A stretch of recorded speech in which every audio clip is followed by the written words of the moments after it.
Matchup Thursday edition of Cleveland Browns Daily. I am merely Bo. He is the great Z. How you living, buddy? 50 and warm. Light over here. I don't have a light, Gibbe. I don't have a light on this side. I was signaling. New studio. I was trying to signal. I was trying to give you a little help. I was trying. I do like Gibby's signal. You can't see me on the Zoom today, but I do like yeah, Gibby's signal his signal, for the Zoom. it almost made me laugh. It's quite conspicuous. It's something. I mean, this weather's great. It's great. It's great. More of it. Perfect I'm just for bummed old that boots. we endured everything we endured, and then now we're not going to get a white Christmas. So that bums me out. Oh, we're not. That bums me out greatly. But here we go. Here we are. El Bood, 16 today. Come on. On his way right now. So look out on the roads. On his way right now to go get his license. Whoa. Like the actual license or like the temporary? He's 16, Gibbe. So like I don't know what that means. I don't know when. Around here, when can you drive? like 16. I couldn't go get my temps till I was 16? 16 in the state of Ohio. No. Clearly that has changed. So full license is not 16 true. in Ohio? Yes. You were not here. You could drive at 16, dude. Maybe you had special rules because No, you're Gibbe. literally, you had the classroom portion done prior to turning 16, and at 16 you got your temps. Wow. That is clearly changed here. I mean, I want to it think changed in that, my generation, I think. I want to think that Okay. you would have that correct, but you also stood on the table for Wednesday night taped. Also fact. That's fact. You also said that your I don't know that bust maybe things team aren't of the being year taped. was the Chicago Bears, and that your coach of the year candidate was Ben Johnson. So it's hard to know. He covers his bases. Always leave them wanting more. All right, here we go. What do you guys remember about when you got your license the day you went to get it? What do I remember about it? So this says in Ohio, Yeah. teens get a learner's permit at 15 and a half and get their license at age 16, that's exactly right. I wonder when that changed. Maybe that changed at some point. I'm going to dive deeper into this, Gibbe, and try to figure this out for That's you. fine. When's the first time he's going to be allowed to drive with the female in the car? Just the two of them. Saturday. I was There going to you say, go. I think I like that. enough from the Good. clown Tomorrow says night? Gibbe is correct. The law has changed. Go, Gibbe, go. Enough from the clown. Man, forgive it. I got to Enough tell you from- something. I don't know what you guys enough were doing from the here clown. in Ohio. If I'm wrong No, on enough anything, from the clown. Yeah, he'd be that all over human you. being Gotcha. No, lives for it. he's got your back. I mean, in California, I don't know what it was in Montana. California, 16. I went in there on my birthday, driver's license. I'm driving. So you could I mean, this is crazy. You could drive a farm vehicle at 12 in Montana. So Yep. like I would drive semi-truck full of grain into town at like 13, 14. That's impressive. I want to say the learner's permit you could get at 14 and then full driver's license at 15. I failed my driver's test. Wow. The driving part. That's The shocking. driving part. Yeah. I mean, I could drive trucks and combines and tractors and all this stuff, but I failed my driver's test. Here's how it happened. I go to pull out of the courthouse. You go to the courthouse in Conrad, Montana, and you go do the license. I go to make a right out of the courthouse, and the street had pylons in it. Yep. There was like construction, and I viewed that as, okay, left lane, 2 yellow line, Okay. pylons in the middle of the right lane. I drove on the right side of the pylons, between the pylons and the yellow line. Okay? Okay. So I just go out there. Yeah, a little nervy too, even though I'd been driving since I was 7 or 8. Sure. And I go out there and turn, and she goes, "Why don't you pull this back around?" And I said, "I'm sorry." And she's like, "You're driving on the wrong side of the road." Ugh. I went, "Oh, But I'm trying to do this. right, yeah." So I failed the driving part once, and then I failed the written part once. And you only got 3 strikes, so you had to wait till you were 16. Holy mackerel. So then 16, I passed them all before that, got it all done. But then I panicked when I moved to Ohio because you had to do the written again. And you can only miss like 3 or 4. Right. I'm not Yeah, there's good like at test 50. taking. you got to get like 46 out of 50. Yeah. Yeah. And when I moved to Ohio in 07, like when I moved from Montana to Florida, they just transferred. But then Florida, Ohio, you had to retake the test. That's how Illinois to Ohio. And in Illinois, Same. there are no rules other than if you can't drive, be in the median, because otherwise you risk dying if you're not doing at least 15 over the speed limit. Fair. Yeah, that's fair. Yeah. That's, Crazy. Yeah. Kevin just messaged. The law changed in July of 1998. There you go. Man, that's wild. Yeah. I can't believe you're 16. So I'm like, let it was me like live. I was closer to 17 by the time I actually got my license. Yeah. And like to this day, I remind my kids, I said, when you get in the car, some of these people that are giving you the driving test for your license, they don't put on the seatbelt. You have to ask them. And if you don't, it's an automatic fail. The moment you turn the key, sorry, sir. They trick you. Yep. Yeah. Wow. They definitely tried to trick you. Yeah. Yeah, that's a scene. Well, good luck for El Boods. Yeah, I feel very confident. He's prepared, cautious, he's ready to roll. Did you make him a dinner of noodles? He did. Some bucatini. Bucatini was the birthday pasta of choice. A little bucatini last night. Easy E came over. We had got some good, obviously, college news on Art and Drea, which we'll share when she makes her final decision. But it's nice to have some good options. Can we do an official decision on the set, like with like the hats? I mean, I'll ask her if she wants to. I'll ask her dance. if she'd like to do that. We could. It'll be the off season. We'll have time. No, we've got time, so we'll see. We'll see. There are a couple of good contenders, though. Very good contenders That's exciting, for young Art and Drea. Yeah. So that's very, very we'll exciting. See. I was posed a question this morning that I want to pose to the both. Well, let me do this. Let me do the little bit of housework here No, you firstly. don't have to. Let's do a little bit of football. Back at practice today. Miles back. Joel Batonio back. Tevin Jenkins back. Did not practice today. Denzel, Chief, Jack, Dylan Sampson, Mike Hall. So those are all DNPs. Any of those sound off some alarm bells other than what we already anticipated, Dr. Z?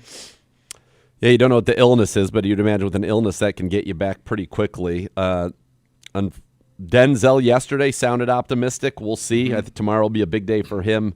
Less optimistic about Njoku and Conklin and Dylan Sampson, but hopefully you can get Denzel back because, what we saw last week is, Miles Harden's played pretty well as the slot corner, but when you had to get him out there as number 2, it was not as good, and DJ Moore really got going there. So we'll see.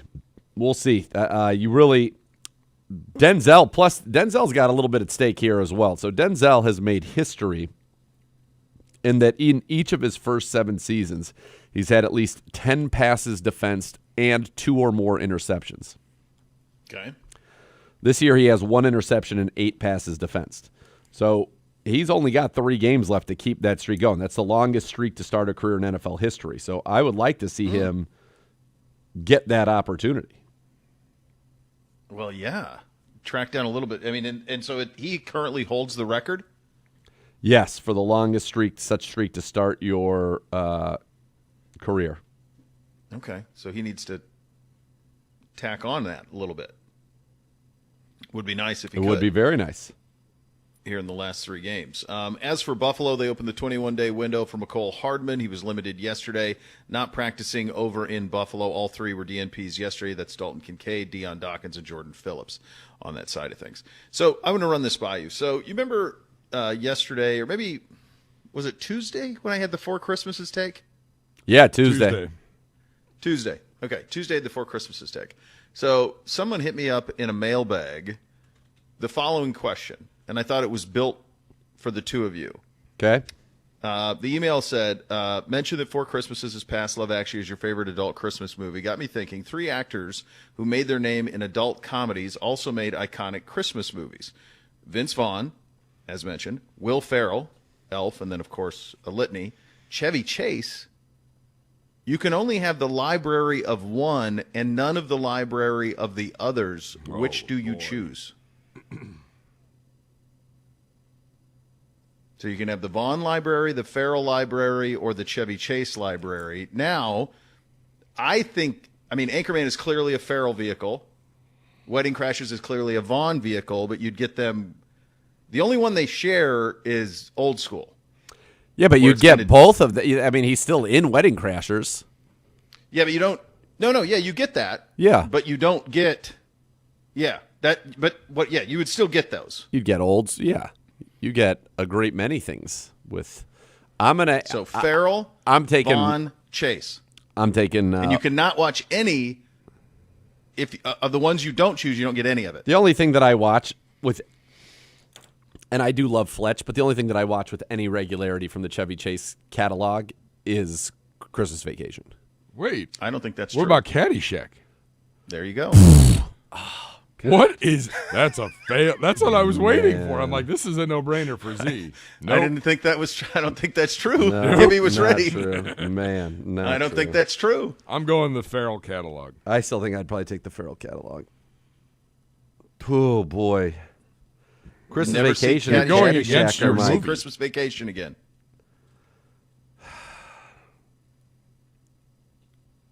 Those are staples. No, and those are movies that I watch every year on my birthday and every year on Christmas, which are Christmas is certainly my favorite day. Now, Chase hasn't done anything in 30 years. Man. That you need to see. I can't believe I totally dropped it on Caddyshack. So Will Ferrell... obviously you've got Elf, and then as you mentioned, you've got all the Anchormans and Anchorman. You've got Brothers. Zoolander. Yep, Step Brothers, Zoolander, Wedding Crashers, Old School. I mean, this would have. So this was the thing I asked. So the one thing I thought is, you don't get with Ferrell, you don't get Wedding Crashers because it's a Vaughn vehicle. No, and with Vaughn, you don't. Well, to make it more difficult. With Vaughn, you don't get Anchorman because it's a Farrell vehicle. I just think if they're in it, they're in it. No. It's the if you get Wedding Crashers if you go Vaughn. You don't get it if you get Farrell. You get Anchorman if you have Farrell, but you don't get Anchorman if you get Vaughn. Why can't I say I should be able to watch Caddyshack then, because Caddyshack is a Bill Murray or Rodney Dangerfield vehicle. No, it's a chase. It's that those is three. Not. It is that not. It's a triumphant. Your tap dance? No, wrong. No. What? That is dude. That is Chevy Chase, Murray, Dangerfield equally leads. Yes. You can't even do that. Danny Noonan. There's no way you can do Danny that. Noonan, That is Judge 100%. Schmales. It's an ensemble. 100%. It's a three-headed monster. Smales, if you want to go four, then you could go four. But Wedding it's Crashers is definitely- every bit an Owen Wilson vehicle. No, it's a Vaughn vehicle. It's every bit an Owen Wilson vehicle. They are 100% You think it's on more the same Owen level. Wilson than Vaughn? No, I said they're on the same level. That is an Owen Wilson. Okay, but that Vince doesn't have Vaughn anything to do vehicle. with Farrell. No, it doesn't. I think that I want. Where are you going there? I think I would have to probably keep Caddyshack and Christmas Vacation. I probably would have to. I'd be devastated Just to have lose to roll Elf. with Chase because those are your. Vaughn's not even Gibby, in where the you question going? for me, and I I'm love Farrell. Vince Vaughn. You go Farrell. I go Farrell, Chase, and then third Then is Vaughn? Vaughn. Vaughn's a distant third for me, even though I love him. I know. See, I think he's one for me. Whoa. I think he's probably one for me. I went Vaughn on this. I went Vaughn. We went three different ones here.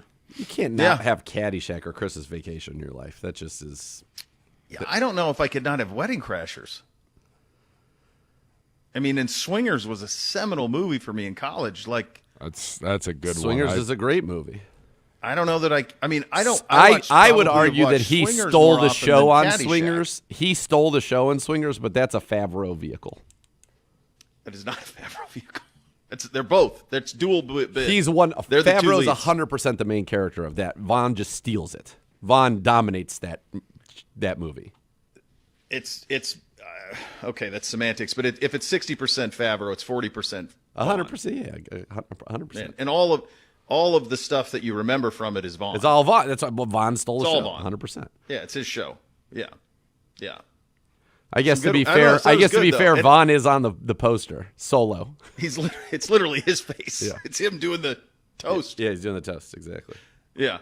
I don't know. I thought it was a good That's one, a and I great thought it was question. interesting how all three of them Hold on one made second their now. way like adult comedy, and then and then they all have an iconic Christmas. Really iconic Christmas movies. So in the the original Caddyshack poster, there are four people on both iterations of the poster. The one that's on like the DVD now has Dangerfield in front, Bill Murray over his right shoulder, Ted Knight over his left shoulder, and then all the way in the back is Chevy. Then there's the other version that is a movie. That's the movie poster, the original movie poster, and it still has all four of them all stuck in a golf hole together, the 19th hole in front of the clubhouses in the background, and that's got Chase in the front, Murray in the back, Dangerfield to the left, Ted Knight to the right. I'd like to be able to keep Caddyshack. If I could keep Caddyshack somehow, I could be fine with going with Farrell or Vaughn. I just got to keep Caddyshack. Yeah. I can't not have Caddyshack. Yeah, Chase is. Yeah, I think there's no way to separate Chase from Caddyshack. There's no way. So you can't do it. Who's getting old school? Are we separating that? They're both. We're giving That's credit a split. to both. You get it. That goes both, in my view. That goes both because they're equal build. Okay. It's really. I mean, I guess it's kind of for Luke Wilson, but then Farrell and Vaughn smoking. Yeah. I will say this, Caddyshack is written, the plot that is the official written out plot is that Danny Noonan, played by Michael O'Keefe, a team down on his luck, works as a caddy at the snob-infested Bushwood. It then goes on to mention Ted Knight. It goes on to mention Bill Murray. And then at the very last sentence, it says, while absorbing new age advice from wealthy golf guru Ty Webb, played by Chevy Chase. Just saying. That maybe have been the intent, but I don't know that anybody thinks of Danny Noonan as a main character. He's not even on it. He doesn't even get any poster action. No. It's those four. 100%. I would bet that those four screen time wise are pretty close to equal. Noonan, Chase. That's a good one. Or I'm sorry, Chase, Murray, Smales, and Dangerfield. I would bet that Ted Knight. I bet that those four are pretty close to equal. I think you're exactly right. I think you're right about that. Yeah, that feels like the way that it goes. That was good. All right, I want to run. That's it, and we all end up with different ones. So there you go. It is a matchup Thursday of the program. We'll get to our first matchup coming up next, and that will be the headliner. That will be that Bills offense against a Browns defense that has been awfully stingy at home, with Myles Garrett trying to track down the all-time sack record. Before we get to that, though, I should inform you that those were the hot topics today, presented by University Hospitals, official healthcare partner of your Cleveland Browns. Matchup number one, our defense versus their offense, coming up next. We're off and running. You listen to Cleveland Browns Daily. We're presented by Bally Bet, official sports betting partner of your Cleveland Browns. Please bet responsibly on 850 ESPN Cleveland.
You're a fan with the Ballybet Sportsbook app. Download today. Get 50 back in bonus bets. You place your first wager of 10 or more. Ballybet, official sports betting partner of your Cleveland Browns. We begin the matchup with our defense versus the Buffalo Bills offense led by Josh Allen. The man in charge of stopping that is Jim Schwartz. We head to the podium now, presented by Vivid Seats. Purchase your official fan experience package today for the ultimate game day. Here's your defensive coordinator, Jim Schwartz.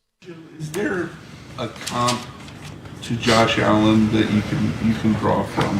Obviously, the ability of a quarterback to extend plays and run is prevalent in the league, but I mean specifically him, the body type, everything about the way he does it. Is there something you can draw from? Yeah, Steve was a little bit shorter, but reminds me of Steve McNair, sort of circa 2002, 2003. Steve, early on, a lot like Josh, was more of a threat with his legs than he was in the passing game. And then as he developed that threat in the passing game and control and everything else, the legs never left. And Steve ran like a fullback. Josh Allen runs like a fullback. There's no, trying to grab grass and get away from stuff. He's trying to score. He's trying to run people over. But he's bigger than Steve was. To our players, he starts scrambling. It's a lot like trying to tackle Derrick Henry, because there's not a whole lot of difference in the size of those two guys. Great quarterback. He's developed every year. He's MVP for a reason. We got a work cut out for us, not just in the passing game, but also the way he uses his legs to scramble, to buy time, to create in the passing game, but also to run for yardage. 31 points in the last two games. What's the state of things, you think, defensively, globally? Yeah, I think the biggest thing there, Tony, is we have to control the game by stopping the run. And we didn't do that against the Titans, mainly because we gave up two impact runs. Both of them were touchdowns, one, 65 yards. The other one, 33 or whatever it was. And then this last week, it was the same thing. We didn't give up the big run. There was a 17-yard scramble, and we gave up the 14-yarder where we missed a tackle. And if you really look at it, you can parse it a lot of different ways. You can say, well, other than those two runs, we gave up 3.5 a carry. And 3.5 a carry over the course of the season is going to be pretty good run defense. What I was disappointed the most within those stats is we didn't do a good enough job controlling that run. They were able to consistently run it where we couldn't really make it one-dimensional for the passing game. When they were able to force them to drop back, we did a pretty good job in that regard. But I'd say that's probably the biggest thing in there is, and as your run game goes, generally your red zone goes. And, we have as big a challenge as we've had the whole season with the run game of Buffalo. Not just with James Cook, who's an outstanding running back that can threaten all 53 and a third of the field, and he can run with power between the tackles, but you also have to include the quarterback's legs. He's rushed for 500 and some yards also. So 1,400, 2,000 yards between the two of them. If we allow Buffalo to control the game in the run game by consistently getting yards, and like I said, like that 3.5, you could probably spin that as, boy, that was, 3.5 is good run defense. But the consistency of getting 3 and 4 and 5, we had a couple streaks against Chicago where we lost like 4 snaps in a row, 5 snaps in a row, and on those 80-yard touchdown runs. And if you allow a team to run the ball that way, then they're going to be able to control the game. So I'd probably say that's probably the biggest thing for us. Not everybody's got injuries, and you have to play through them. But how much did you miss Denzel? And yesterday, he sounded like he said the plan was to play this week. What difference could he make if he did work on it? Well, he's one of the best corners in the NFL. So, certainly, having a guy like out there not only helps in the pass game, but also can affect the run game just because of his ability to cover allows you to devote more resources to the run, right? But guys that can't play, that's part of the business. And, the other guys have to step up. We have to come up with a good plan for them. I think we also we see how valuable Malik was to the middle of our defense, penetrating, rushing the passer, tackles for losses, those kind of things. And we need some other guys. We've had a couple injuries there. Aiden's been out for a little while, and a bunch of different stuff there. And Mason's been sort of banged up a little bit, but he's been soldiering through. But we need to replace that production also. Miles Garrett, the fact that you guys, whenever we talk to defensive guys, they're all excited to rally around him and help him try to get this record and all that. The fact that he is getting so close to it, does that kind of add some excitement to your unit and give you guys something to rally around and play for? I mean, as soon as he was within 5, we all thought he could do it in that game. I mean, because he's done that before. So, that just is what it is. But I'd say this, and this goes back to the theme that Jeff and Tony were talking about. Like, nobody ever sacked a run play, and you can get tackles for losses, and they can affect the game the same way. A sack for 4, a tackle for loss for 4, 2nd and 14, good. But like if we don't consistently stop the run game, if we don't throw teams into 2nd and long situations and 3rd and long situations, it makes it hard to rush the passer. So we have to do our part in there. We have to, we have to get last week we saw 3rd down, we saw screens, we saw stuff like that, because everybody knows what our strengths are and how they try to combat that. And it's up to us defensively, both individually and scheme and all 11, to force teams to be able to have to drop back and pass, which would help Miles, right? If Buffalo comes out and runs it 60 times, you're not going to get any sacks. If he gets a lot of opportunities, his success rate is pretty high, and we're a pretty good pass rush team. So I like those odds, but all ties back, and that's the message. That's the message we have is we got to force teams to drop back and throw, and don't let them control the game with the run game. All right, guys. Massive task this week, as the reigning most valuable player of this league is at the controls for the Buffalo Bills offense. He's, of course, Josh Allen. He might win it again. Still 3 weeks to make his case. Here he is at the podium behind enemy lines. Miles Garrett does have a chance at setting the all-time record. For you to be the quarterback, that record would need to be set against. Have you thought about it at all? No, I haven't thought about it. I do like highlight tapes, but I don't like being a part of other people's highlight tapes. He's an absolutely tremendous football player. He's one of the greatest of all times.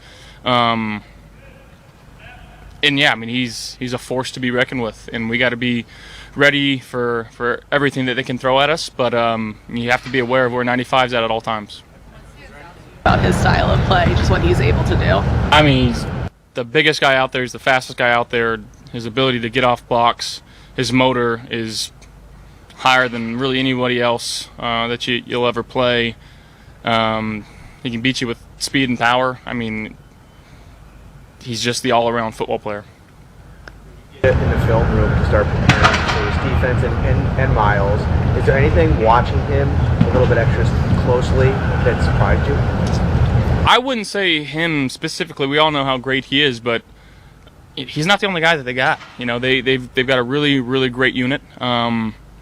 Got a really good secondary. 2 of the top corners in the league. They got one of the best rookies playing their linebacker position. You got to be, like I said, all hands on deck, and it's going to take every single guy to go out there and accomplish what we need to accomplish. With the downfield passing against the Patriots, it changed so much first half to second half. I know there was a lot that goes into it, but I want to say it was like 2.2 air yards to 9.4 or something. Just what went into that, getting the downfield game going later in the game? Yeah, guys, just trusting what Joe's calling, myself trusting my feet and my eyes, and giving guys opportunities to go make some plays, and you saw that in the second half. In every game, however the defense allows, but what can happen when that downfield passing game is going? It forces teams to really think about, every inch of turf out on that field. when we can get the deep, again, that's when you're a pretty dangerous offense, is when you can run the ball, you can attack the short and intermediate game, and then you also have to worry about some of the deep throws. And we're still working on that. I'm still working on that, and it's something that I'm looking forward to continue working on this week. And if the opportunities present themselves, we have to take advantage of them. You guys are down 24-7. You come out in the second half. You start to kind of get back into the game. What's Sean McDermott like in moments like that? Yeah, I think he fully trusts his team. He really allows us to have the keys to drive this ship, and he's very calm. But he's also very supporting, I would say, and going out there and giving us, like I said, the reins to go be ourselves and play the game of football free. Joe said that you live in a world now where defenses are so complex. If you just go through your progressions, you'll be okay. You don't have to worry about post-snap, all the different things that happen. Have you seen that kind of where defenses are just trying so many different things, and you just have to kind of trust your guys to be where they're supposed to be and go through your progression to get there? Yeah, you can have a plan going into the game and watch every evidence of film that you want to watch, and once you get into the game and defenses are doing different things and you haven't seen on film, and kind of throwing stuff at the wall and seeing what sticks. And I feel like that's when, honestly, when we play at our best, is when we're not really caring so much about what they're doing. We're calling our plays, and we're doing what we need to do and focusing more on ourselves than what they're doing, because again, we got guys that are extremely smart that can find spots and zones. When we can run the ball extremely well with James Cook, it opens up so many different opportunities for us. And yeah, I think it's just trusting the confines of what Joe and the staff have put in throughout the week, and just going out there and executing each and every given play. Awesome. Thank you, guys. All right, time for our matchup. It is the Browns defense versus the Buffalo Bills offense. Garrett Allen, you could argue they're the best offense and defensive player in the game. It's presented by Ballybet. Ballybet Sportsbook, official sports betting partner of your Cleveland Browns. Please bet responsibly. For more on that Browns defense against that Bills offense, here's Dr. Z. The Bills are real good. This is a darn good offense. Number 1 rushing offense, number 3 total offense, number 3 scoring offense, number 1 in time of possession. They generate the 4th most first downs per game.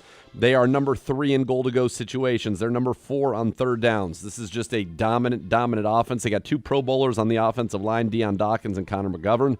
They've got Josh Allen. They've got James Cook right now, who has got a career high this season. He's got, in terms of total yards already, 1,686, 12 touchdowns. He's got 11 games already this year with 100 scrimmage yards. That's the most in the NFL. And then there's Josh Allen, who has been sensational. 25 touchdowns passing. He's got another 12 touchdowns rushing. He's already accounted for over basically right around 3,800 yards of offense and 37 touchdowns. Rating is 104.3. And Josh Allen is 1 touchdown away from doing some pretty incredible things. He will become the youngest player by 2 years to reach 300 career offensive touchdowns in NFL history. The previous was Peyton Manning, 31 years, 212 days. Dan Marino, 31 years, 262 days. Russell Wilson, 32 years, 312 days. He will do it at 29 years, 214 days. He will also become, in terms of games played, the fastest to 300 career offensive touchdowns. The previous best was Aaron Rodgers, 134 games. Josh Allen will do it in 126 games. So that's what they do. They are incredible. They don't really have a number 1 receiver. Khalil Shakir leads the team in both catches and yards. Dalton Kincaid, who's probably hurt with a knee injury, left last week. He leads the team in receiving touchdowns. But they are just a very, very good offense, and they just find ways to keep drives going and to run offensive plays. And that's why they possess it for 33 minutes a game on average. This is going to be a tall test. Our run defense of the last few weeks has been not what it was early in the season, and so the Browns have their hands full. It is the number 1 passing defense and the number 3 total defense against the number 3 overall offense. So we got to see if we can slow them down that way. But the ground game and those explosives, that's going to be key. The Browns cannot allow those explosives on the ground or explosives through the air, really, and try to get after Josh Allen. He has been sacked 33 times in 14 games this year, just about 2.5 a game. Got to try to get him on the ground. What's wild is the year before he was only sacked like 16 times the whole season. So he's getting sacked a little bit more this year. But this is going to be a tough one. This is a big, strong offensive line. They run the ball really effectively. They're not afraid to use multiple tight ends. They're not afraid to use a fullback, Reggie Gilliam, and they can run it. James Cook right now trails Jonathan Taylor, and Jonathan Taylor was, for a while they were talking about maybe an MVP. He's behind him by like 30 yards. So this is a good offense. This is a tough test, and if we do not have Denzel Ward, I think it makes it even tougher in this game. But Miles is going to go against a lot of Deion Dawkins. On the other side, they got Spencer Brown.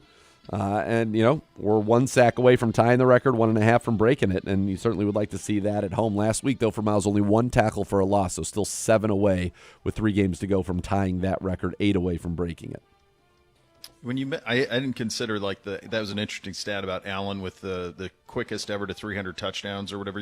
Was that what it was? Yep. Total offensive touchdowns. Yep. So then I started, because you had Manning was 1 and whatever the record was, and it was age 31. So you said, well, obviously it's the rushing touchdowns. So then you pull it up. I mean, he's got 77 rushing touchdowns. In 77. His career. Crazy. 12 Crazy. or more in 3 straight seasons. Well, that's the part I was going to make. Is it's really usually with quarterbacks who score with their feet, it usually comes earlier in their career, and then it gets less. His is the opposite. I mean, he's 15, 12, 12 the last 3 years. Yep. His first season where he had double-digit – now, he was always good. I mean, he's 8, 9, 8, 6, 7, but then it goes all the way to 15 and 23, 12 and 24, 12 and 25 already. Yeah. You just rarely see it go the other way. He's about to – he needs 3 more touchdowns the rest of the season to tie Aaron Rodgers with 6 seasons of 40 or more offensive touchdowns. That's the most anybody's ever. Rodgers has 6. Allen's going to have 6. Brady has 4. Mahomes 3. Breeze 3. And he's just getting going. Like he will put up a record for that is untouchable. No. Yeah. And by the way, and it hit me as we're doing this conversation about the best defensive player in the game, probably the best offensive player in the game. They were in back-to-back drafts, and we had number 1 overall in both. Now, there was nobody clamoring for Josh in 18. The friend of Dorsey was. Friend of Dorsey was? Remember there was a friend of Dorsey? I wasn't here then. No, there was a friend of Dorsey that supposedly Peter King said that a friend of Dorsey, and that became like a funny gimmick, that wanted Josh Allen. That was it. But, you never know. Listen, Lamar went at the end of the first round in that one. The first 3 quarterbacks taken, if I'm not mistaken, it went Baker, then Darnold, then Allen, then Rosen. Rosen was 4th. Yeah, then Allen, then Rosen, and then way later was Lamar. Yeah, that's why it's a hard thing, and he's done a great job. He's improved his completion percentage. We talked about yesterday. He's actually playing better this year than his MVP season, despite what Manti Te'o would lead you to believe on Good Morning Football. He's like, we really haven't seen Josh Allen. I'm like, what do you mean, dude? What do you want from the guy? He's never had to do more. No, absolutely. You're exactly right. Their defense is not as great, but yeah, he's unbelievable, and James Cook is unbelievable. And James Cook's a home run hitter. Like the guy is a home run hitter, and so that's been kind of our Achilles heel. Certainly the last few weeks with the running game, and so we've got to make sure we don't let that happen in this game. This is a tough one. Listen, you are 10-point dogs at home. That is for a reason. Yeah. That's big that's monstrous in the NFL. Like I think if we were in Buffalo, it would be 14. The biggest is Vegas. It's the Vegas game is 14. Vegas Houston. Yeah. I think is like 14.5. Yeah. Are we the second biggest? Well, certainly, because that's in Houston, right? We're the biggest. Yeah. We're one of the biggest road or home dogs of the year for sure. Yeah. All right, good job to you. Elk and Elk Serious Lawyers, serious injuries. Call 1-800-ELK-OHIO for a free case review. Elk and Elk's proud partner of your Cleveland Browns. We'll go around the league, get your fantasy minute. Big fantasy semifinals this weekend. We'll get all of that coming up next. You listen to Cleveland Browns Daily on 850 ESPN Cleveland.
Business platform presented by Minuteman in association with Medical Mutual is Game Truck. Game Truck makes your event an exciting, stress-free success.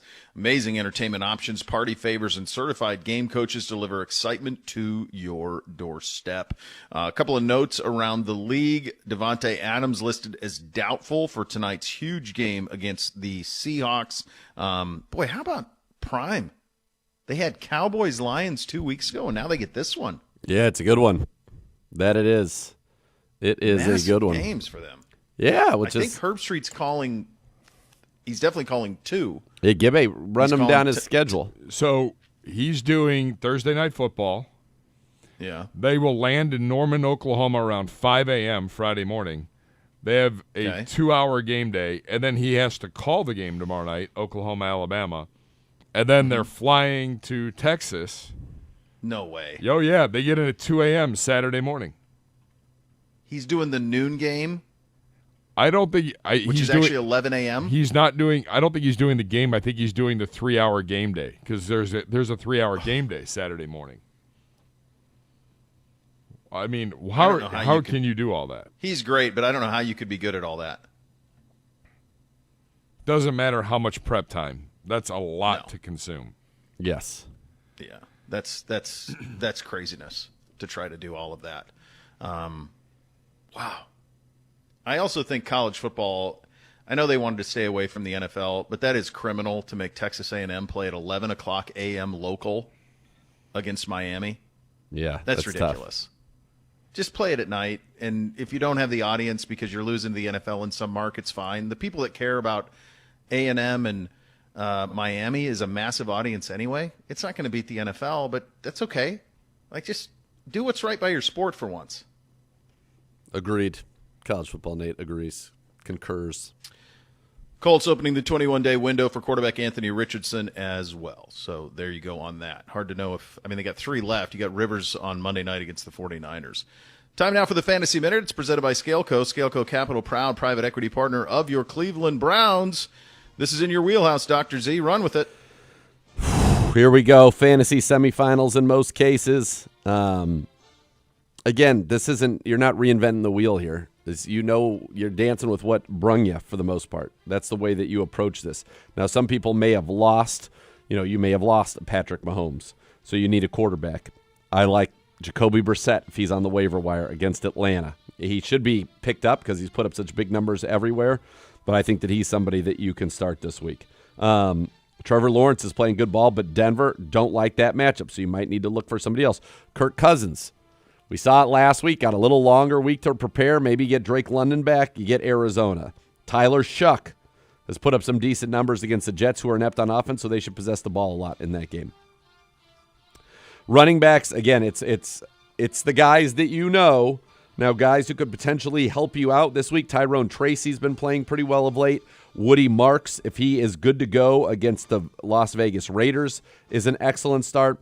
Michael Carter looks like he's going to have to be the bell cow for Arizona this week, so he's somebody that potentially you could pick up and you could play and get into your lineups.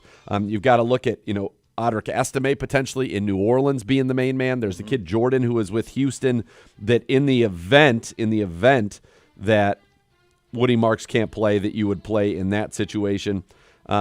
Your receivers, again, you know who you're playing. Really, the one area where you can kind of help yourself out here is defense. And for some leagues that have big defense, it's unbelievable what's going on. Our internet is very difficult to use. I can't even cycle through to the defensive page, but I'm going to try to do it off the top of my head.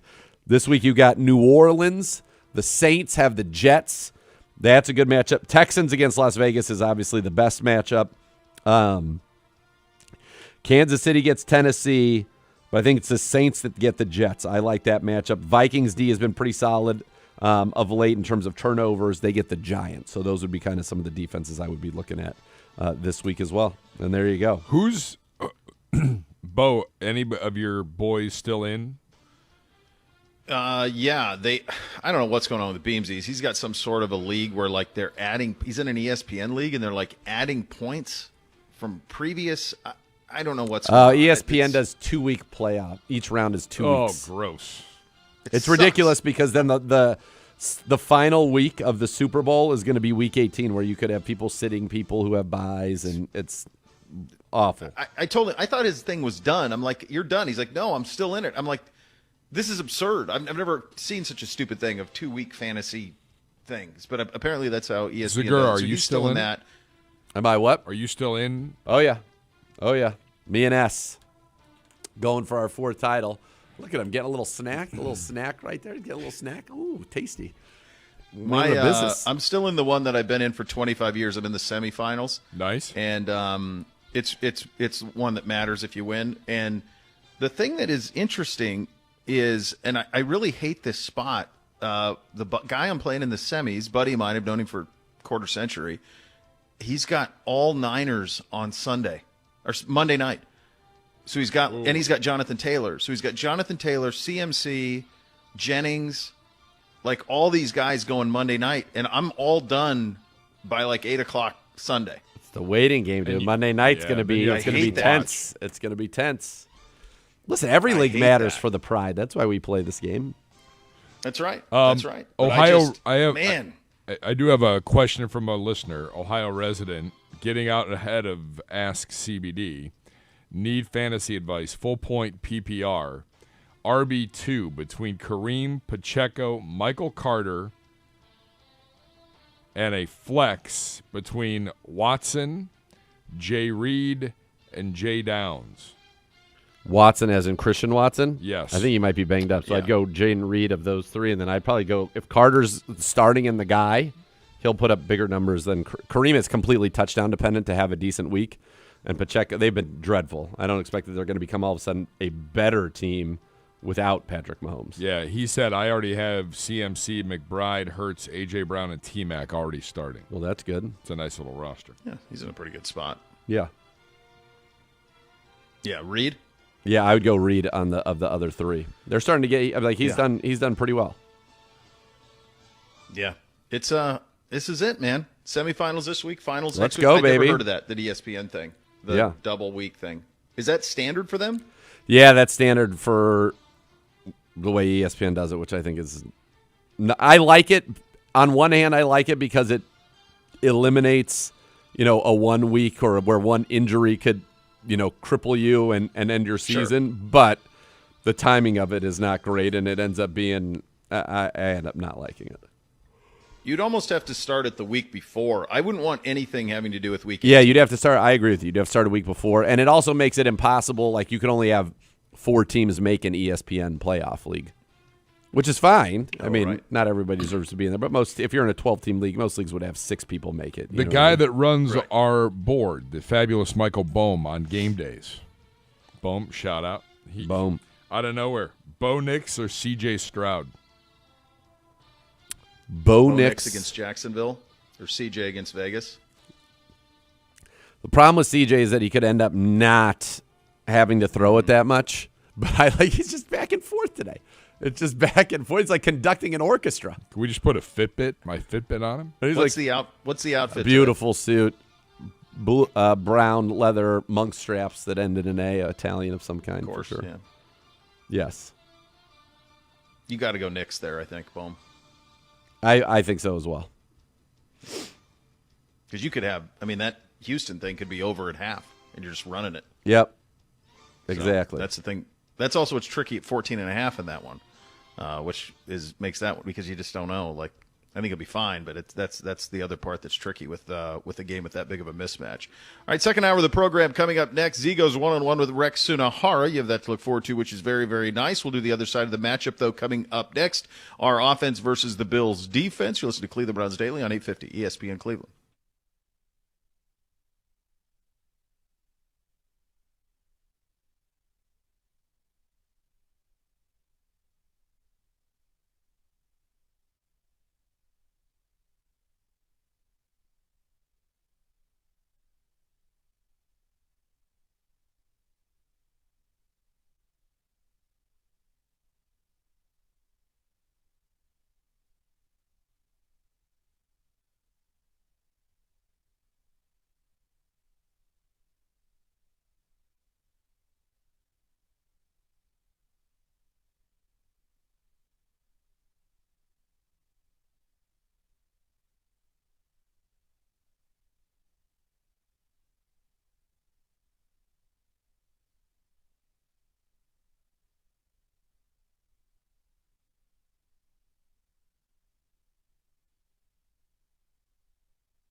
Barking Backers, the official dog fan club of your Cleveland Browns, is back for the 2025 season. Memberships are available now at barkingbackers.com. Barking Backers is presented by Milkbone in association with Embrace Pet Insurance and Pet Supplies Plus. Time for the other side of that matchup, our offense versus the Buffalo Bills defense. We start here from the podium, presented by Vivid Seats. Purchase your official fan experience package today for the ultimate game day. Here's your offensive coordinator, Tommy Reese.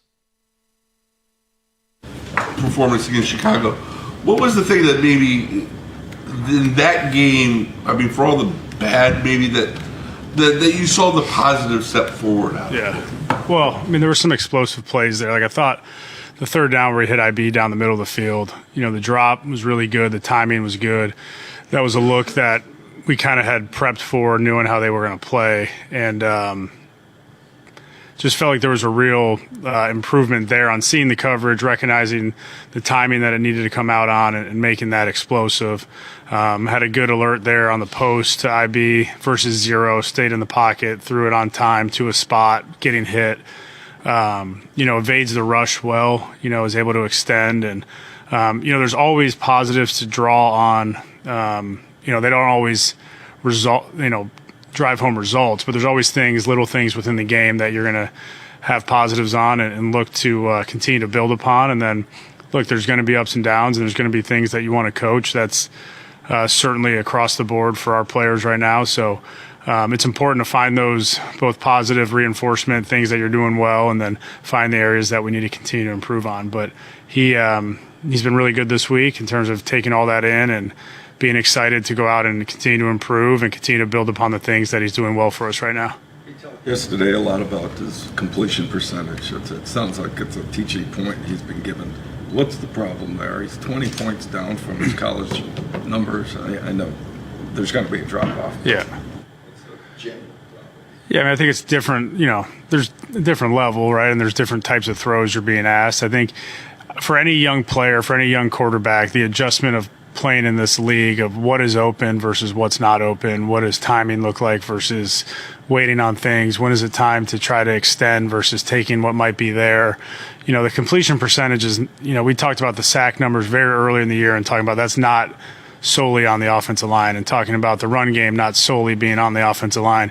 The completion percentage is also not solely on the quarterback. There's other areas where, as an offensive unit, we need to improve and help them out. And then there's some areas there where we can take completions and find completions that are accessible. And then we got to finish the play at other spots. So, we want to be efficient, but we also want to be able to create explosives, which he's done a nice job of. And finding that balance is something as a young player that we're going to continue to work on with him.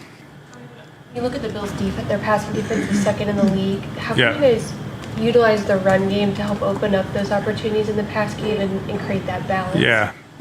Look, they do a lot of good things in coverage. They got veteran players in the back end that have been in that system a long time. Obviously, head coach is a defensive back guy by trade, and they take a lot of pride, in their ability to have a vary of coverage, to have disguise in their coverages and trying to keep you off balance. They do a really nice job there, and they focus on coverage. I think we have to find a balance. We have to find the ability to run the ball. It's kind of been hot and cold for us throughout the year, and we got to really rely on that and find ways to get Q going and allow our offense to be complementary. Like, when you can run the ball well, it really opens up a lot of things, and you can stay efficient, and it keeps you in better situations on third down. So definitely a huge point of emphasis for us. There's been a lot of commentary lately about coverage versus progression reads kind of going on around the NFL lately. Yeah. I'm curious from your perspective, especially having coached in college too. What do you see from a young quarterback? Yeah. And in terms of that, how do you teach that, and how do you how hard is that to sort of adjust from one to the other? Yeah, the progression thing is interesting because I think as soon as McVay started talking about being in progressions, Stafford's played in the league how long, and if they're doing it, then the adage with a progression read for a long time was it's great for young players. You don't need to know the coverage. You're 1, 2, 3, 4. You're across the board. I think that's all true. I think where you start to really see the success of it is guys can eliminate progressions pretty quick based on coverage. So when you have a pretty good idea of coverage and you're in a progression read, you can get to the right side of the progression pretty quickly. When you play these teams that play a lot of coverages, it gives you answers versus what you could see instead of attacking a specific coverage. And then when you're not sure because of disguise and you're trying to pick a side or play those types of pass game concepts, then it's easier to say we're going to start our eyes on this defender and we're going to work through it. So, look, there's a couple different types of read families that have gone around, but certainly, with young players, with guys that are veterans, I think those still have a lot of merit of kind of having catch-all for all the, defensive coaches are really good. They do a good job with their coverage packages, and, you want to have answers for your quarterback as often as possible. The fact that Quinshon's getting hit behind the line so often, and Wyatt yesterday talked about, facing 6 men up front, you got to win all your one-on-one blocks. As a play caller, how do you combat that when they're obviously trying to take the run away? Yeah, we got to be creative in ways to get Q going, right? Like, if they're going to be heavy in certain areas, we got to find ways to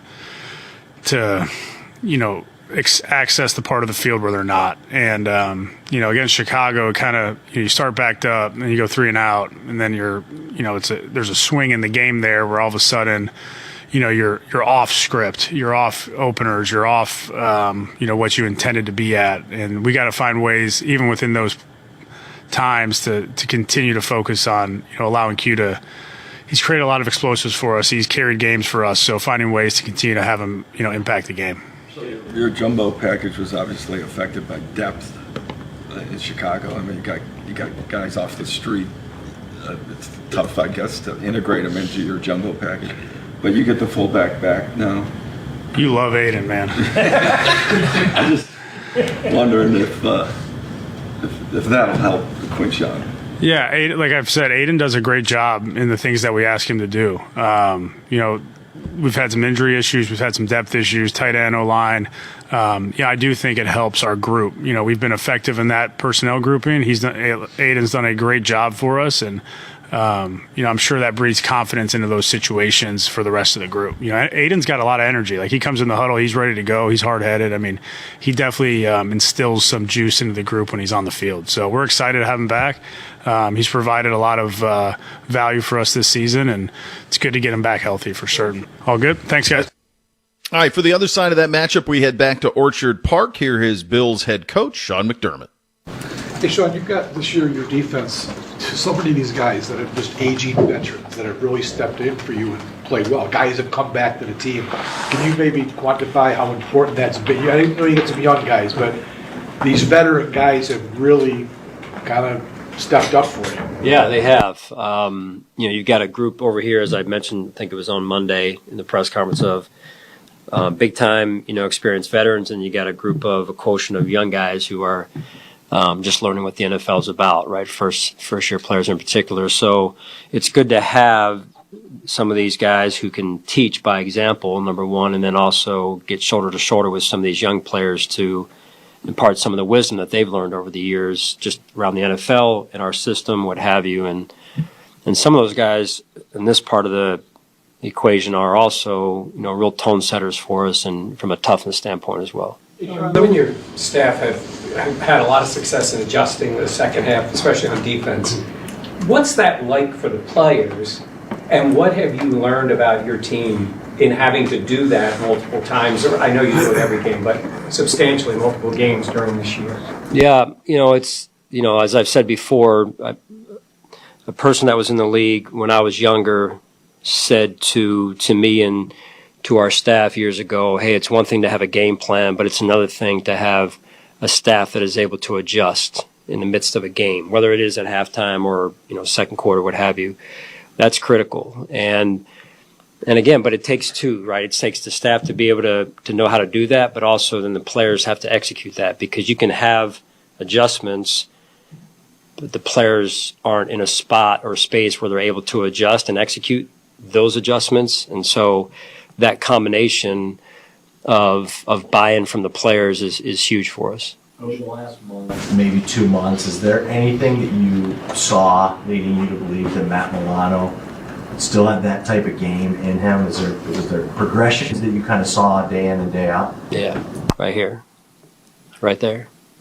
That says everything. He has an elite mindset, and I know he doesn't say a lot. I know that's kind of been talked about, but he knows who he is, and he has a goal and a vision for himself, and and nothing's going to get in the way of that goal and vision that he has for himself. And I have a ton of respect for him and how he goes about his business day in and day out. Like I said, I know you guys may not get a lot out of him, and I think he's okay with, again, knowing who he is and how he carries himself, so I respect that. Sean, on Monday, Bobby was asked about this stat, the defense allowing 31 or more in a game. You guys are actually 4-0 in those games, and his response was pretty blunt. He said, it's disgusting with us, to be honest with you. How do you view holistically where the defense is in terms of, you made key takeaways against Cincinnati that helped in the win. You've made these adjustments in games that we've talked about, including last week. But, that number of points it's tough living to continue to give up that many and still win. So how do you view, holistically where the defense is? Yeah, we're working to find the right combination of guys out there. As you know, we've hit some bumps in the road with just some of the guys being in and out of the lineup through the course of the season. I think the coaching staff has done a phenomenal job of managing that. And then players have stepped up to the challenge. And overall, you look at the game last week is, what do you do when the moments are the brightest, when they need to stop? 5 series in the second half, 4 stops. 1 was an explosive play, which can't happen, right? Back-to-back stops consecutively to win the game. Stop them on defense, go on offense, have to punt the ball back with giving them a chance to win the game, stop them again on 4 downs. I think that really speaks to the mental toughness of our defense. That said, to your point, yeah, it's hard to win when you're giving up explosive chunks and they're scoring like they are. So we continue to try and spin the dial to figure out what's the best combination of players, of scheme, so on and so forth. So that's been the case pretty much most of the year. To your point, the takeaways in the second half, fourth quarter in particular, the Bengals game, I'm not sure we win that game without those 2 takeaways. So a lot of it's good, Jay. I know you want to focus on the negative over here. I'm going to stay focused on both ends of the spectrum because that's the perspective I have to have and how you get things corrected and we play our best ball. That's the goal moving forward. What have you made of what you've seen of Shedeur Sanders so far? Good player, good young player, off to a great start. Dangerous with the tool set that he brings to the table. And he's done a great job. I think their offense has actually ratcheted up since he's been under center. So that'll be a big challenge for us. It's amazing. You pick up on that where Sean was talking about, I know you're going to focus on the negative. Yeah. like what's negative over there? Like, just a different level, man. 7 straight years with 10 or more wins. Yeah, it's pretty. Yeah, it's been pretty good. Pretty nice. Pretty smooth sailing. All right, for us, listen. The bottom line is we gotta hit big plays, and if Shedeur has done anything, and you heard him kind of allude to it there, since week 12 when he became a starter, 4 completions of more than 50 yards. Only Sam Darnold and C.J. Stroud, who have 2 each, which adds up to 4, have more than 1 in that span. So he's hitting big plays. Isaiah Bond obviously getting behind the defense. He has 3 catches of more than 40 yards since week 12. Brown's got to keep him going. Harold Fannin, by the way, if he gets 1 catch this week, will break a tie with Kevin Johnson for the most receptions by a rookie in Browns franchise history. They're both currently tied right now at 66. Quinshon Judkins, how about this? James Cook in this game, 33% of his rushing yards have come before contact this year. Quinshon Judkins, 5%. 5% of his yards have come before contact this season, one of the worst rates in the NFL. You're going against a team that is right now, they are not a great run defense, but it's partially because they've been giving up some explosives lately, and the Browns really, you haven't hit any explosives in the ground. We had those early in the season, just not lately. They're giving up 5.4 yards a carry, 23 touchdowns on the ground, but they're the number 2 passing defense in the league. In terms of getting after the quarterback, they don't do a great job, 31 sacks of it. Greg Russo's got 4 sacks. They also have, so far this season, on the other side, Joey Bosa, the 5-time Pro Bowler, was a Pro Bowler last year with the Chargers. He's got a team-high 5 sacks, so it's kind of spread around a little bit. A.J. Epinesa, their second-rounder from 2020, he's got 2.5 sacks, but he's a guy who had 6 sacks in each of the last 3 seasons. A couple of former Browns on this defense. Larry Ogunjobi has been there now for 8 games. Jordan Poyer is back there where he was a former Pro Bowler and a first-team All-Pro. Their corners, Christian Benford was out last week, but he's scored 2 touchdowns this year. How about that? Christian Benford has as many touchdowns as a lot of offensive players in this league this year. 2, he's got a pick 6. He's got a fumble return for a touchdown. He was out last week with a toe, but looks like he could be back. A rookie first-rounder, Maxwell Hairston's played well, 2 picks, 5 passes defensed in 8 games. Their safety, Cole Bishop, is there leading the team, 3 interceptions. He's got 7 passes defensed, and he also has 76 tackles. They've got Taron Johnson. They got Tre'Davious White on the other side, who got his first interception of the season last week in a team high 8 passes defense, former 2-time Pro Bowler. They got Matt Milano at linebacker, Terrell Bernard, Shaq Thompson, the former first-round pick of the Carolina Panthers, Dorian Williams. So it's a solid defense. They're not going to make a ton of mistakes. They're going to play that 4-man front, a lot of nickel, obviously. They get Tre'Davious White, Poyer, Taron Johnson, Cole Bishop, and then they get Benford out there. My guess is this week they'll probably get a lot more. Maxwell Harrison's been playing well, so I think he'll play a lot. So they're deep at corner, 4 deep, legit starters. They got their good safeties in Bishop and Poyer. It's a solid defense. But again, the key to beating this football team is you've got to hold them to 20 or less, and when you do that, you maybe have a chance. And their losses, they've been beaten 23-20, 24-14, 30-13, and 23-19. When they win bigly. But what I'll say is this: if you look at their recent history here, we're talking the last 6 games, they've given up 30, 32, 23, 7. That's the anomaly. That's the Steelers. 34, 31.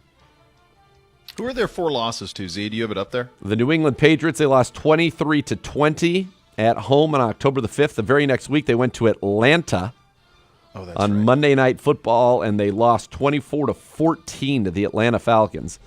They then lost to the Miami Dolphins 30-13 in Miami in November the 9th, Week 10. And then in Week 12, they lost at Houston 23-19. So 3 of their losses are on the road. Atlanta, their last 3 losses, in fact, all on the road: Atlanta, Miami, and Houston. 2 truly strange losses in there, too, that are hard to wrap your head around. That was our second matchup. It was presented by Ballybet. Ballybet Sportsbook, official sports betting partner of your Cleveland Browns. Please bet responsibly. OBM, the preferred provider of copiers and document services for your Cleveland Browns, will tackle any size office at 216-485-2000 or visit ohiobusinessmachines.com. We will open up that mailbag, get your Thursday score. Coming up next, you'll listen to Cleveland Browns Daily on 850 ESPN Cleveland.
For nearly a century, the Rumpke family has operated one of the nation's largest waste and recycling companies, providing top-level services to residential and commercial customers. Learn how they can help you meet your sustainability goals. Visit Rumpke.com to learn more. Time for a brief Mailbag Thursday. Your questions are into Gibbe at Browns_Daily. Also in the YouTube stream, youtube.com/Browns. Hello, Gibbe. Hi, gentlemen. Just a couple quick ones here. Another fantasy question for you, Mr. Zagura. Man. With Justin Jefferson basically being a non-contributor to my team, would any of you consider the thought of benching him for DK Metcalf in my semifinal match? That's the situation I'm in. Yes.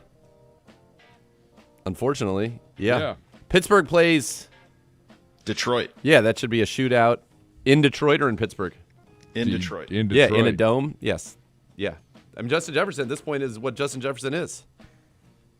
2 catches Isn't for it crazy, 23 though? yards and nothing. It's clearly the right read, but at the same time, it's like you probably drafted him number 1 overall or in the top 5 or 6. Yes. And it's just crazy how fantasy football works. I mean, listen, here's the reality is if his name wasn't Justin Jefferson, he's not on a single roster in fantasy right now. No. Not starting. He's not on a roster. Because but in the back of your head, you're going, he's capable of 9 for 187 and 2 scores. Of course. Like that's there. Of course but it's I don't there. know that McCarthy can. That's what sucks. Here's the reality of it. Spot. His last 3 games, he last scored a touchdown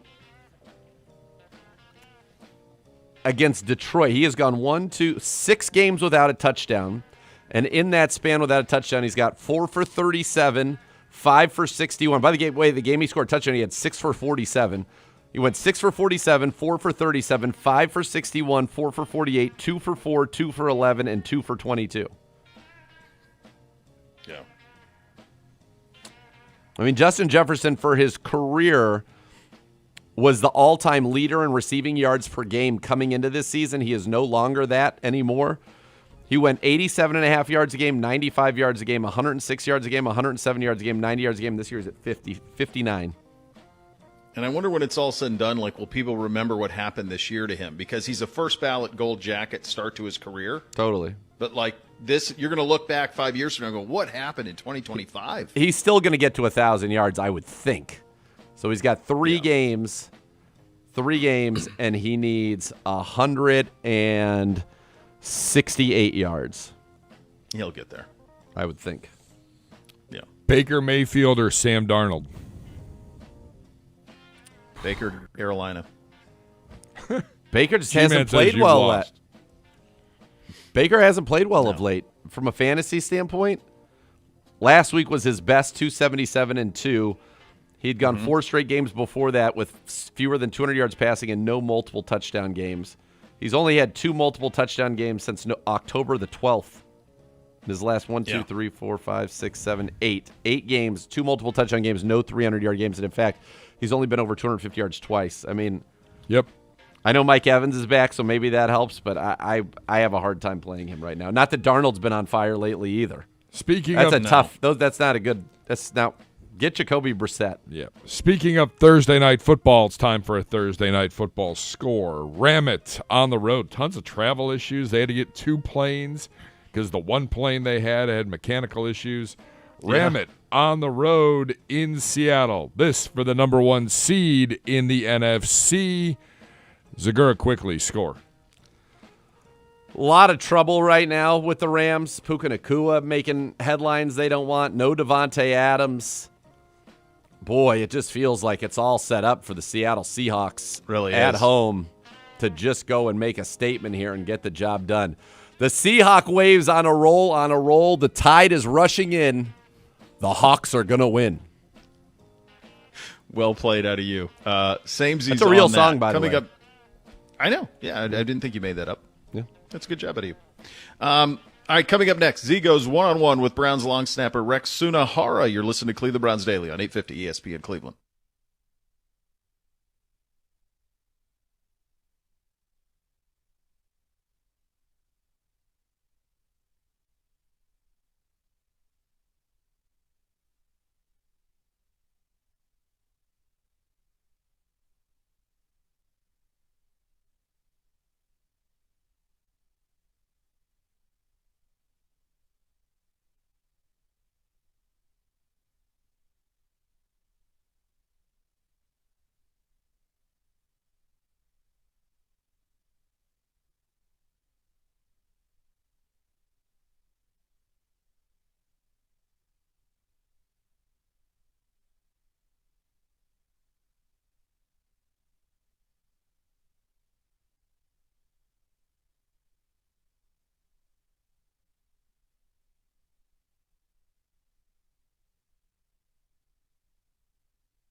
Browns Daily, brought to you by Ballybet, official sports betting partner of your Cleveland Browns, and very happy to be joined by Browns long snapper Rex Sunahara. Rex, this is a conversation that you and I began on the Kevin Stefanski show, but we ran out of time. We had constraints, and now we said we must revisit this immediately. So here we are. So I'm excited to sit down with you, and we're going to talk, you know what we're going to talk about? Yep. Wrestling. And we're going to start off by talking about John Cena's final match. Your thoughts? I have always been a huge, ever since Triple H took over creative and, they kind of moved into this TKO type of thing, I was like, you know what? Triple H was a wrestler. He understood the business. He understood what was going on. I thought he was going to do what was right for the business. I have different thoughts now. I thought that there was no build-up to that match. There was no clear next step after that match. John Cena hadn't tapped out in 20 years. Why would he tap? We all know. We all love we love professional wrestling. We understand that it is a scripted thing. We get that. But that does nothing. Gunther has done nothing for me. I don't understand his draw. I call him human Ambien. He puts me to sleep. There's no draw there. There's nothing. Yeah. There was let's say he goes and he wrestles Randy Orton. He wrestles CM Punk. He wrestles even AJ Styles. I'm cool with that. I'm cool with any of those. He loses that one, that's fine. He never has had a single match, at least to my knowledge, he's never had a single match with Gunther. No, there's no history there. Yeah, so there's nothing. I thought that was booked completely wrong. I didn't like the finish. I didn't like any of it. Everything about it seemed forced. I hated it. I said I give it an F. Yeah, it's an F. So 100%. You and I talked for a little bit at this fancy show about how I got the opportunity to work with Jeff Jarrett. So I was talking with Jeff Jarrett about it. And Jeff Jarrett obviously has been in this business forever and understands the business. And it is the time-honored tradition that you always go out losing. But he was like, it's just. He thought it was everybody was there to see John Cena win one more time. Right. And to me, the sign of something being an epic failure is when there was no heat on Gunther at all. No. The heat was on Triple H for the booking because they've exposed everything to the point so much. How can you be worried about time-honored traditions and then at the same point be like, here's us behind the scenes telling you who's going to win the Royal Rumble and showing everything. Triple H got booed more for that than Gunther did, which means that's a failure. People are saying they're just rejecting what the plan was. And the thing is, you mentioned Triple H. He's an egomaniac. He's making all this about himself anyway. Yeah, but here's like you said, there was no problem. I had no issue with John Cena losing because you're That's right. Fine. Everyone, no one is going to be upset if he loses, but he's got to lose the right way, and that to me wasn't the right way. Now, if he goes but you're right. Triple H does this stuff where he wants to make it about him. Yes. He wants to make it about him. He wants to make it about, I'm doing all these great things. It's me, it's me, it's me, it's me. And you're right. I don't agree with any of it. I think if you could have picked his dream opponent, who would it have been? Anybody on. I think it's Randy. I think it's Randy Orton. Okay. I do. I think it's Randy Orton or I think it's CM Punk. So I would have picked Edge. Edge would have been a great one too. You could have brought Edge back. They could add close or The Rock because they have a lot of history, and then it doesn't really matter who. In some of those situations, he could win, and it wouldn't matter. Cena could win, and the other person's still a megastar. Correct. And I think so. The reason I said Randy Orton or CM Punk, that was kind of my childhood of John Cena was always the babyface, and then you always had whether it was Randy Orton who just naturally is a better heel than anything else. Same with CM Punk. Those ones to me were that's nostalgia to me. I was when Punk won and then took the belt and get Money in the Bank, that's peak your fandom. Unbelievable. Yeah, that Money in the Bank was one of the most incredible. Another reason why I love professional wrestling because you're well, they're not just going to lie about this. He took the belt. He's leaving. They didn't see him for 4 months. It's great. Of course he's gone. Yeah. But I don't know. That just I didn't like it. I was watching it in the training room the night before the game. I was watching it with Alex Wright, and we were both talking. We were like, Gunther, it's ridiculous. And I think what I'm afraid of is that they're so into this that I think they're talking about Jericho's going to come back. and do a retirement tour. Really? AJ Styles is going to retire soon, and Brock is going to retire soon, and that they might have Gunther retire all of them, which would be like, it's so it's not even believable. Like and I get that there are certain people that like his style. Like I understand that, and is trying to be more real and blah blah. But I mean, it's chop, European uppercut, clothesline, sleeper, power bomb, and then the worst splash maybe in the history of the business. And that's the entirety of his moveset.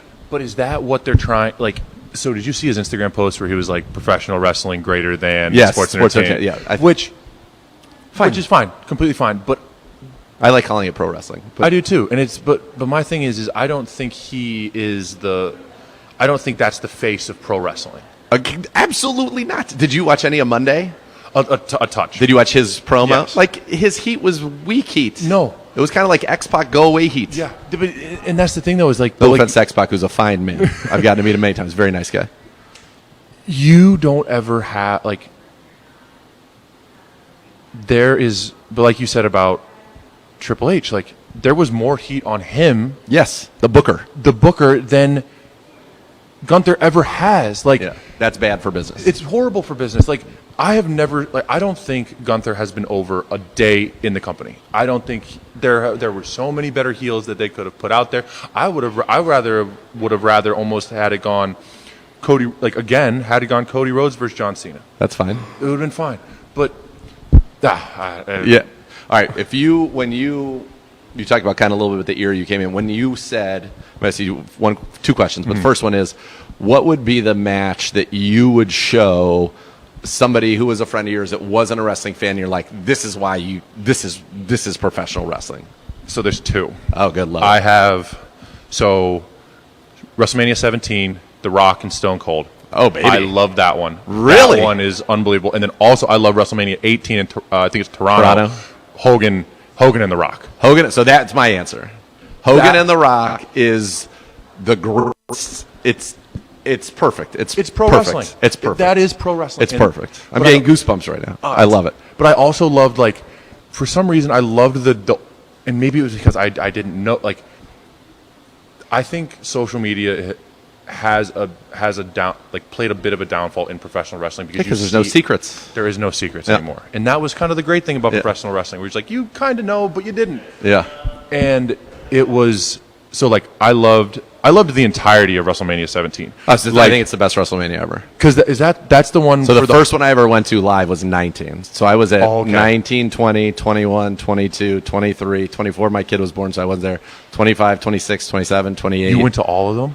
29, 30, 31, not 31, 32. Yeah, I've been to, and then more even since then. I've been to, I was front row for 25, 26, 27. I had a good run where I was like, that's awesome. Right in the mix. I would love to do that. Like Undertaker, Shawn Michaels, the first one and the second one. The cage match? Yep. Cena, Batista. Under Triple H and 28 was Triple H and Shawn Michaels against the Undertaker. Well, Shawn Michaels was the referee, I think. Shawn Michaels was the referee. Right, where they do the super kick pedigree and you think it's over? That sequence where good. He has him in the tombstone, super kick into the pedigree. You're like, oh my God, it's over. The streak's over. Yeah. But I was there for when Brock broke the streak, and they had cut to me. I have my hands on my head. They showed it. What'd you think of that? To me, like Brock was, I got it. Like okay. Undertaker was okay with it being because he's Brock Lesnar. Like Brock Lesnar's the baddest dude that I think that's ever been in wrestling. Like full stop. He's most believable. Like everything about him. Right. So I was fine with it. At some point, you had that streak, which started kind of as an accident. They didn't realize until like 5 or 6 years in that he was, oh my God, wait, we have this. So then it became a thing. And so at some point you want to put somebody over. So to me, in that case, they put somebody over that was worthy of it. Whereas in this case, like they're trying so hard with Gunther, whereas Brock was already like a dude. Yeah. So I was okay with it. Okay. Yeah. You didn't like it? No, it's not that. Okay. I was never like. Also, like I didn't know Brock Lesnar. Like I didn't know, like because I didn't, I was a bit too young even for when the he original. dude, he was a beast. Right. Like, I mean, and now all these things come out. Like, I see the tape of him at OVW. I see all this stuff where it's like, holy crap, the guy was unbelievable. But I knew Brock Lesnar as the UFC fighter. Yeah. So then when he comes back, I think it was the Raw after Mania when I was there, Miami, Florida. Yeah. So he comes back Raw after Mania, destroys John Cena. I'm like, who the hell? Like, I had no idea who he even was. Oh man. So like to me, you should go back and watch some of like his stuff from I want to say 2001, 2, I think was kind of in the time when he was like coming out. 2003 even is when he's in the main event with Kurt Angle, was 19. Yeah, he was bad. Like when he first came out and he was working with the Hardys, it was nuts. He was like a whole different animal because he looked so believable. And I thought Batista was similar to that, whereas I was a big Batista guy. But okay, that's interesting. So we're similar on the matches. I think Rock Hogan at 18, when like Hogan can do a back rake and the place goes nuts. Yeah. So the match I did, the opening sequence, just the opening sequence was the opening for Rock Hogan, where he like go back, push him off, and like pose and like do all that. So I had a little bit of that because I was like, I love that so much. So I had heard or watched something where it was like it was supposed to be the roles were supposed to be flipped. Yes, Brock was supposed to be the babyface and Hogan the heels, NWO Hogan. Right, and so like, and then it completely flipped because everyone was so in love with Hulk Hogan, so they had to do it. And like The Rock being so good at this was able to flip it like that. Yeah, that's it's why magic, dude. That's the magic. Exactly, and I'm getting goosebumps thinking about it right now too. Where it's like what we're talking about. Like that's when I show people, and like my friends hate when I talk professional wrestling. Hate it. Can't understand why I like it. Tell them to grow up. Exactly. It's great. But like I'm like, this is the one you got to watch. Yeah. And then I talk to them about the backstory of it, and it's like, and they're like, well, we don't care that there's another rival promotion. Like I don't even understand. Like no, just watch this. Just watch it. Yes. Yeah, and you get caught like when he hulks up the first time, dude. I'm like, yes, you're going nuts, dude. It's the best. All right, so who's your Mount Rushmore? Top 4 only, limited it to 4. Okay. Top 4, and this doesn't have to mean that you think that they're the greatest. This is your favorites. My top 4 favorites. Okay, so I'm gonna go The Rock. Yes, of course, The Rock. I'm gonna go Undertaker. Okay. Those are 2 guys who could be on the just correct pure Mount Rushmore. The Godfather. The Godfather. The Godfather. I loved The Godfather. I loved The Godfather. Train. You're all aboard. All aboard. That is incredible. The Godfather, and then probably 4 for me in. Oh man, it's one of 2, and it depends on which era you want to talk about. I think it would for me 4 would be either Kofi Kingston or the Road Dogg. Road Dogg, Jesse James. Yeah. Kofi Kingston, by the way, tremendous human being.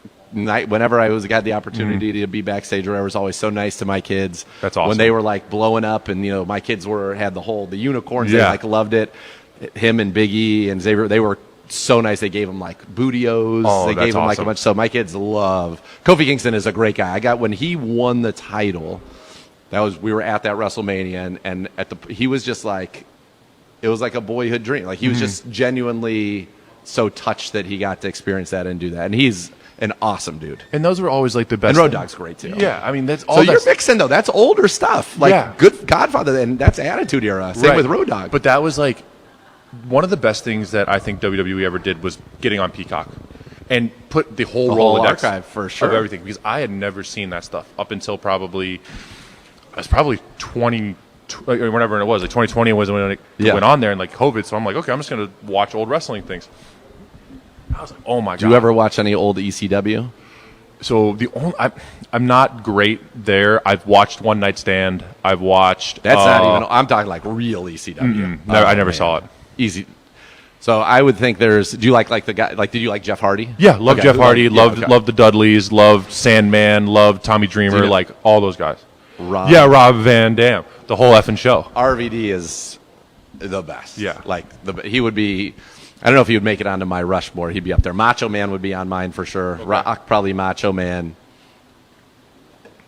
It's interesting when I have to actually think about that. I mean, the Hulkster for sure. Yeah. And then I would probably, my 4th would be a wild card. Might be Mr. Perfect. I was a big Mr. Perfect guy. Okay. Big. I never saw much of him. Oh, he was absolutely. I know about it. I know about Rick him. Rude. I was a big Rick Rude guy. Got it. Ravishing. Because Rick Rude was the first guy that really kind of kicked off the wars, right? Yeah, he was when he appeared on both shows in the same night. Crazy. Yeah, which right. Imagine doing that now. And that everything back then, it was nobody knew. Right. So it was so much better that way. See, I always wondered. Scott Hall, Razor. Scott Hall would have been Scott awesome. Hall guy. I thought that whole thing was awesome. Scott Hall's story was sweet, and but I also loved, pro wrestling. Like they think about like pro wrestling is just like, fake wrestling or whatever it is. Like, but there are real people in that, and like you look at a guy like DDP.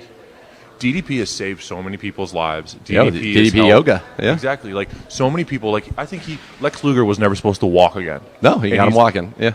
Because of that. Yeah. And that's what you love about it. And people don't understand the physical toll that it takes on their bodies. Like people think it's a trampoline. It is not. It would be like just falling on this floor right here on your back as hard as you can. It's really not. It's a little better than that, but it's not much different. No.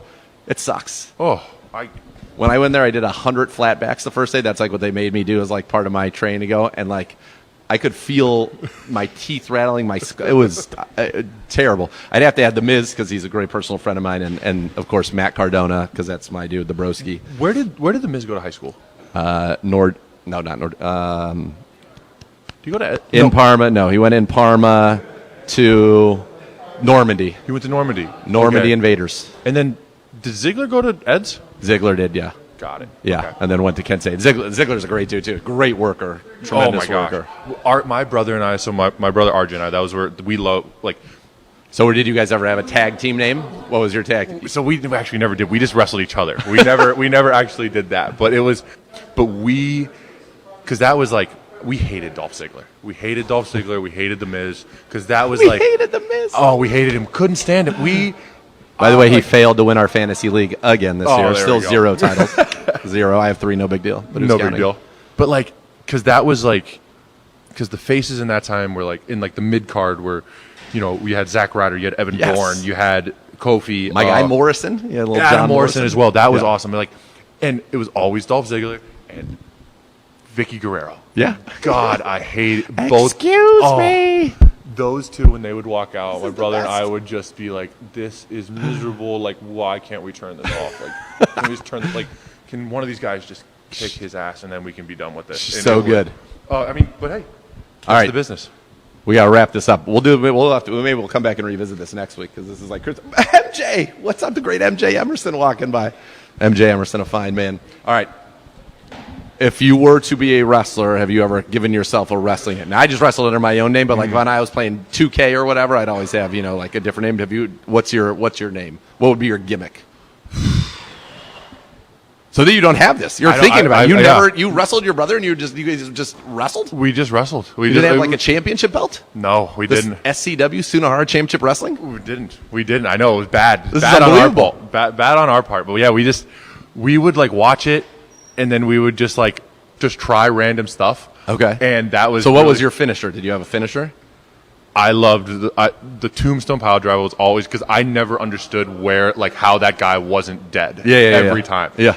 I remember I hit my brother. It was on like our bed, like our childhood room, and like I hit him with a tombstone, and I was like, oh my god, I actually that. So now I understand that could be bad. This could be very bad. Yeah. But I think the tombstone would have been. I also love like a Big Show choke slam. Okay. Always looked that would be miserable. Yeah, it looks fierce. Yeah. Okay. Those two would have been the finishers for me. And then did you ever contemplate like an outfit, like how you wanted your gear to look? I loved the old school Cena. I loved the jean shorts, the baggy like retro jersey, throwback jerseys. Yeah. So you basic hat. Thugonomics. Love that. Rex Sunahara. Yeah, that would have been awesome. Well, this is fantastic. I can't wait to see. Do you ever play the video game? Do you ever play 2K? Yeah. Okay, I so love it. you put yourself in there. Yeah. Okay, and that's what you go with? That's what I go with, yep. Oh, it's fantastic. This is great. This is great. Rex, always a pleasure, man. Good luck the rest of the season, living out the dream. And then one day we got to get you in the squared circle. I would love that, Nathan. Thanks for having me. You got it. All right, that was Browns long snapper Rex Sunahara. And folks,